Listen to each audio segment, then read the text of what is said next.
That's nice. Oh, hi. Sorry. It's almost turned into a complete different kind of show. So I want to talk about love. Oh, you are so clever.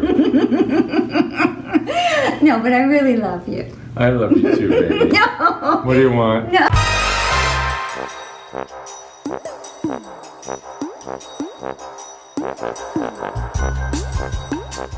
I read this book recently called The 5 Love Languages. 5 love languages. The secret to love that lasts. Did you know there are 5 ways that people love? Digitally? Orally? No. I want to ask you how you like to be loved. Do you even know that? What how you exactly like do to you be mean? loved?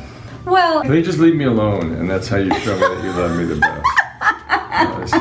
I don't know. Seriously, I don't know. What are the choices? so there's words of affirmation, acts of service, quality time, giving gifts, which my mom, that's how she showed love too.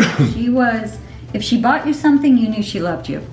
You know, if she spent money on you, you knew she loved, I mean, not as a kid you didn't know that, but after reading the book you figure that out, because people, and then the last one is physical touch, you know, because people... That's my favorite. No, yes, it's my favorite, but it's also, that's what I always, and not that I don't think I was picked up enough as a baby, although who knows, but I think that rings true for me.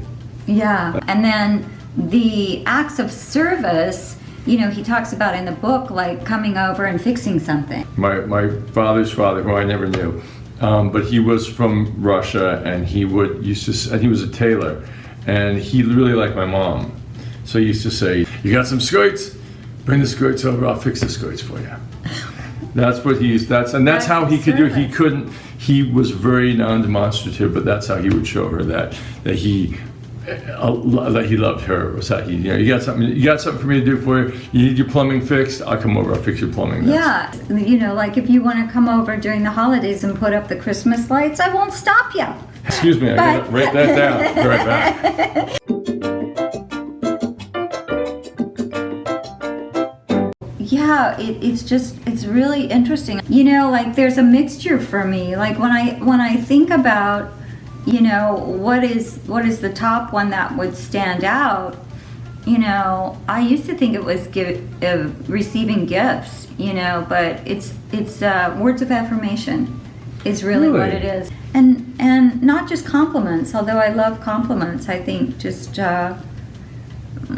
there's a reassurance or a nurturing that comes. You know, but also words were a weapon growing up too, so it's really interesting. And maybe that's why words were used at me as a child and not in a good way. Maybe I'm trying to somehow heal that with words being brought to me in a good way. Or even lovemaking. You know, I like to be told, well, you're good at that. So, but... I'm sorry, excuse me? Can you repeat that? For the world to hear. At last, you're very good at it. We can put some things to I'm rest. telling you. So anyway, what's really interesting is what you just said, that physical touch is really important to you, because in the book he talks about you have to find out how your mate likes to be loved. They should have one in there that's called inquiry. Like finding out what your mate likes. I think that is an act of love. A sixth like one. showing enough caring that you want to find out. Because if I constantly talk to you, I mean, you'd be okay with it. I mean, if I constantly gave you words of affirmation, but if it's not your main, you know, like touching. Hand job is always, well, you know, an ounce of behavior is worth a pound of words, as who was it that said that? Meisner said that, and Meisner was a very wise man because he was run over by cars like 17 times.